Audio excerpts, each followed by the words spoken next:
नमस्कार विद्यार्थी मित्रांनो, तुमच्यासाठी नवीन जॉब अपडेट घेऊन आलेली आहे। जिल्हा मध्यवर्ती सहकारी बँकेत भरती निघालेली आहे। 2025 ची नवीन भरती निघालेली आहे।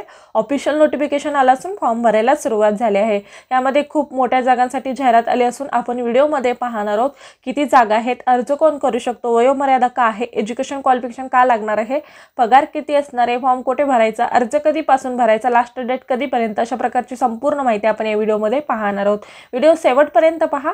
अशाच नवनवीन माहितीसाठी आमच्या चॅनलला सबस्क्राइब करा, बेल आयकॉनला प्रेस करा, लाईक करा। चला तर मग आपण व्हिडिओला सुरुवात करूया। बघा, जिल्हा मध्यवर्ती सहकारी बँकेमध्ये भरती निघालेली आहे। 2025 ची ही भरती आहे।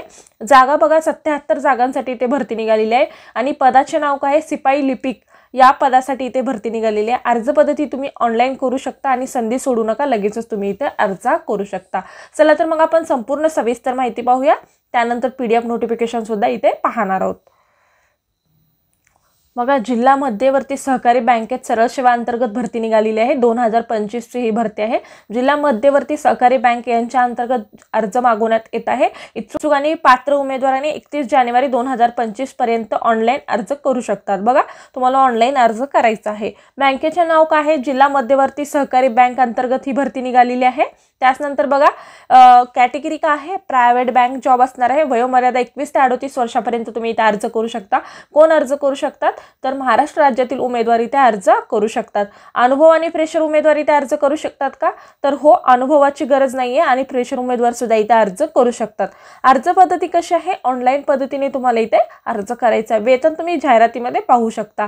बघा, सरळ सेवा अंतर्गत ही भरती होणार आहे आणि अर्ज फी 855 रुपये तुम्हाला इथे अर्ज शुल्क असणार आहे। नोकरीचे प्रकार कसे आहे, रेग्युलर बेसिस परमनंट जॉब असणार आहे आणि निवड प्रक्रिया ऑनलाईन परीक्षेद्वारे तुमची इथे निवड केली जाणार आहे। अर्ज प्रक्रिया सुरू होण्याची तारीख बघा, अर्ज सुरू होण्याची तारीख आहे 22 जानेवारी 2025 पर्यंत तुम्ही इथे अर्ज करू शकता। अर्ज सादर करण्याची शेवटची तारीख आहे 31 जानेवारी 2025 पर्यंत तुम्ही इथे अर्ज सादर करू शकता। अधिकृत वेबसाईट सुद्धा इथे दिलेली आहे, या वेबसाईटवरती जाऊन तुम्ही संपूर्ण सविस्तर डिटेल पाहू शकता। आणि नोकरीचे ठिकाण कुठे आहे, गोंदिया या ठिकाणी नोकरीचे ठिकाण असणार आहे। बघा, दी गोंदिया मध्यवर्ती सहकारी लिमिटेड गोंदिया या अंतर्गत ही भरती निघालेली आहे। नोकरी भरतीची विस्तृत माहिती सुद्धा इथे दिलेली आहे। बघा, दी गोंदिया मध्यवर्ती सहकारी बँक लिमिटेड गोंदिया या बँकेअंतर्गत द्वितीय श्रेणीतील 5 रिक्त, तृतीय श्रेणीतील 47 रिक्त व चतुर्थ श्रेणीतील 25 पदे ऑनलाईन परीक्षा प्रक्रियेने सरळ सेवा अंतर्गत भरण्याकरिता महाराष्ट्र राज्यातील रहिवासी असलेले पात्र उमेदवारांकडून निवड सूची तयार करण्यात येणार आहे आणि विविध नमुन्यातील ऑनलाईन अर्ज मागवण्यात येत आहे। बँकेच्या संकेतस्थळावर किंवा या संकेतस्थळावर तुम्ही अर्ज करू शकता। बघा, या संकेतस्थळावरून तुम्हाला अर्ज करायचा आहे। तुम्हाला इथे इम्पॉर्टंट डेट सुद्धा दिलेले आहेत। अर्ज शुल्क भरणे किंवा ऑनलाईन अर्ज भरण्याची तारीख कधीपासून सुरू झालेली आहे, 22/1/2025 ते 30/1/2025 पर्यंत तुम्ही इथे अर्ज करू शकता। आणि ऑनलाईन परीक्षेचे प्रवेशपत्र डाउनलोड करण्याची तारीख सुद्धा तुम्हाला बँकेच्या संकेतस्थळावर उपलब्ध राहणार आहे। त्यानंतर संपूर्ण तुम्हाला जी माहिती आहे ती संपूर्ण माहिती बँकेच्या संकेतस्थळावर तुम्हाला उपलब्ध करून दिली जाईल। त्या वेळेस तुम्हाला बँकेच्या संकेतस्थळावर उपलब्ध करून दिली जाईल। त्यानंतर बघा इथे सूचना सुद्धा दिलेली आहेत, तुम्ही संपूर्ण माहिती अशी वाचून घेऊ शकता। तुम्हाला अर्ज शुल्क किती आणि कसे भरायचे ही संपूर्ण माहिती आहे इथे पाहू शकता। आणि जर तुम्हाला ऑनलाईन अर्ज करताना काही प्रॉब्लेम आली, अडचण आली, तर तुम्ही या मोबाईल क्रमांकावर किंवा हेल्पलाईन क्रमांकावर फोन करू शकता आणि या ईमेल ID वर म्हणजे तुम्ही संपर्क सुद्धा साधू शकता किंवा ईमेल सुद्धा करू शकता। त्यानंतर बघा, तुम्हाला संपूर्ण सरळ सेवा अंतर्गत भरती होणार आहे आणि त्यानंतर तुम्ही जर त्यामध्ये पात्र असाल तर तुमची इथे निवड केली जाणार आहे। आणि तुम्हाला बघा, शैक्षणिक अर्हता काय दिलेली आहे, इथे तुम्हाला संपूर्ण माहिती दिलेली आहे। ज्युनियर द्वितीय श्रेणी अधिकारी ज्युनियर मॅनेजमेंट यांच्यासाठी बघा, पदाची संख्या इथे 5 आहे। वयोमर्यादा इथे 25 ते 38 वर्षापर्यंत तुम्ही इथे अर्ज करू शकता। आणि शैक्षणिक पात्रता बघा इथे काय आहे, कोणत्याही शाखेतील पदव्युत्तर पदवी आणि मान्यताप्राप्त विद्यापीठातून पदवी उत्तीर्ण असणारे उमेदवार किंवा MSIT उत्तीर्ण असणारे उमेदवार इथे अर्ज करू शकतात।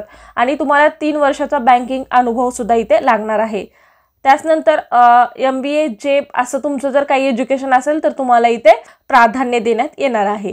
त्यानंतर बघा, लिपिक या पदासाठी 47 जागा आहेत आणि 21 ते 38 वर्षापर्यंत तुम्ही इथे फॉर्म भरू शकता आणि कोणत्याही मान्यताप्राप्त विद्यापीठातून जर पदवी पात्र असाल तर तुम्हाला इथे अर्ज करू शकता आणि त्यानंतर परीक्षा पास असणं गरजेचं आहे आणि MSCIT किंवा तत्सम परीक्षा उत्तीर्ण सुद्धा असणं गरजेचं आहे आणि तुम्हाला जर इथे टंकलेखन टायपिंग सुद्धा असणं गरजेचं आहे तर तुम्हाला इथे प्राधान्य दिलं जाणार आहे। शिपाई पिऊन या पदासाठी बघा 25 जागा आहेत। 21 ते 38 वर्षापर्यंत तुम्ही इथे अर्ज करू शकता।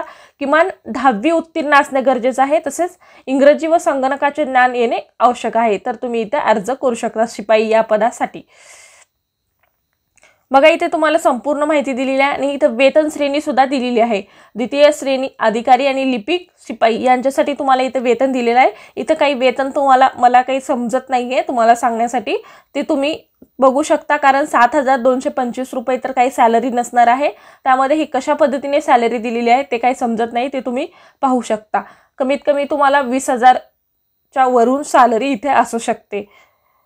आणि निवड प्रक्रिया तुम्हाला कशी केली जाणार आहे तर ऑनलाईन परीक्षेद्वारे तुमची इथे निवड केली जाणार आहे आणि द्वितीय श्रेणी अधिकारी लिपिक शिपाई या पदाकरिता संगणक ऑनलाईन परीक्षा घेण्यात येणार आहे आणि परीक्षेत येताना उमेदवारांनी परीक्षा शुल्क पावती शासनाप्रमाणे ओळखपत्र सोबत आणणे बंधनकारक आहे। बघा तुम्हाला ओळखपत्र आणि तुम्हाला पावती इथे घेऊन यायचं आहे आणि ऑनलाईन परीक्षा पत्रिका ही बहुपर्यायी म्हणजे MCQ टाईप असणार आहे। 90 प्रश्नाची प्रत्येकी 1 गुण याप्रमाणे 90 गुणाची इथे परीक्षा राहणार आहे आणि तुम्हाला टाइम सुद्धा 90 वेळ तुम्हाला इथे टाइम दिला जाणार आहे, इथे ते सुद्धा सांगण्यात आलेले। कागदपत्र पडताळणी व मुलाखत सुद्धा तुमची इथे केली जाणार आहे आणि त्यानंतर तुमची इथे निवड केली जाणार आहे असं सुद्धा इथे सांगण्यात आलेलं आहे शकता। आणि कागदपत्रे बघा तुम्हाला काय काय कागदपत्रे लागणार आहेत, कुठले कुठले इम्पॉर्टंट डॉक्युमेंट्स तुम्हाला इथे घेऊन जायचे ते सुद्धा माहिती इथे दिलेली आहे।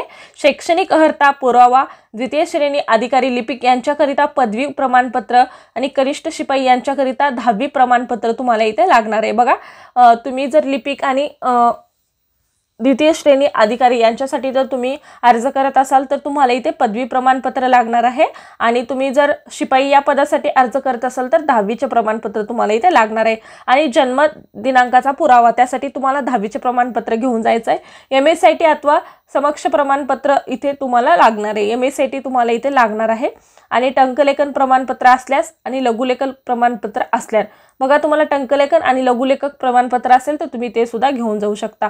अनुभव प्रमाणपत्र असेल किंवा अनुभव असल्यास तुम्हाला अनुभव प्रमाणपत्र सुद्धा घेऊन जाऊ शकता।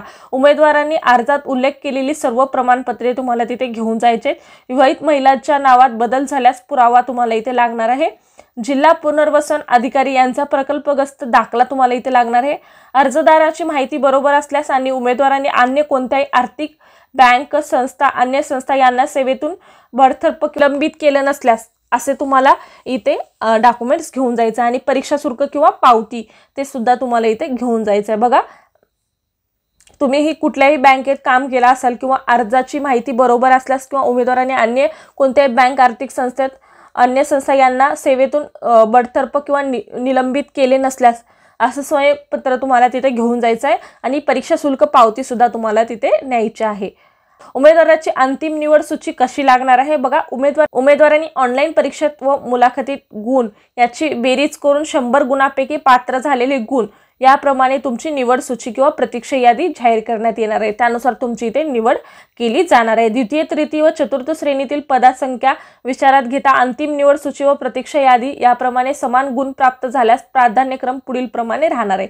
बघा तुम्हाला जर समान गुण प्राप्त झाले तर गोंदिया जिल्ह्यातील रहिवाशांना प्रथम प्राधान्य दिले जाणार आहे। त्यानंतर द्वितीय श्रेणी अधिकाऱ्यांना पदासाठी बँकिंग अनुभव 5 वर्षाचा अनुभव असल्यास उमेदवारांना प्रथम प्राधान्य दिले जाणार आहे। बघा तुमचे जर सेम मार्क्स असतील आणि त्याच्यामध्ये जर तुम्ही हे असाल तर तुम्हाला इथे रहिवाशी असणं गरजेचं आहे गोंदिया जिल्ह्यातील आणि 5 वर्षाचा अनुभव असेल तर तुम्हाला इथे प्राधान्य दिले जाणार आहे। लिपिक पदासाठी पदव्युत्तर पदवी असलेल्या उमेदवारांनी प्रथम प्राधान्य देण्यात येणार आहे। लिपिक पदासाठी सुद्धा पदव्युत्तर पदवी असेल तर त्यांना प्राधान्य दिलं जाणार आहे असं सुद्धा इथे सांगण्यात आलेलं आहे। पदवी परीक्षा पात्र असणाऱ्या उमेदवारांना प्रथम प्राधान्य दिले जाणार आहे असं सुद्धा इथे सांगितलेलं आहे। वरील 1 ते 4 मध्ये ठरवल्याप्रमाणे तुमची इथे निवड केली जाणार आहे असं सुद्धा इथे सांगण्यात आलेलं आहे। त्यानुसार अंतिम निवड यादीप्रमाणे गुणवत्ता यादीप्रमाणे उमेदवारांच्या बँकेच्या द्वितीय श्रेणी लिपिक शिपाई पदी परिवीक्षाधीन कालावधीत नियुक्ती देण्यात, बघा तुम्हाला त्या कालावधीमध्ये तुमची इथे निवड केली जाणार आहे असं सुद्धा इथे सांगण्यात आलेलं आहे। अशा पद्धतीने तुम्हाला इथे ऑनलाईन पद्धतीने कशा पद्धतीने अर्ज करायचं ही सुद्धा माहिती दिलेली आहे, तुम्ही इथे पाहू शकता, वाचून घेऊ शकता, त्यानंतर तुम्ही या पद्धतीने अप्लाय करू शकता। बघा अशा पद्धतीची ही जॉब बद्दलची माहिती होती। आजचा व्हिडिओ कसा वाटला कमेंटद्वारे सांगा, आणि याबद्दलची संपूर्ण माहिती तुम्हाला वाचायची असेल तर PDF लिंक डिस्क्रिप्शन बॉक्समध्ये दिली जाईल, तिथून तुम्ही डाउनलोड करा आणि संपूर्ण माहिती वाचून घ्या, त्यानंतर तुम्ही इथे अप्लाय करू शकता। धन्यवाद।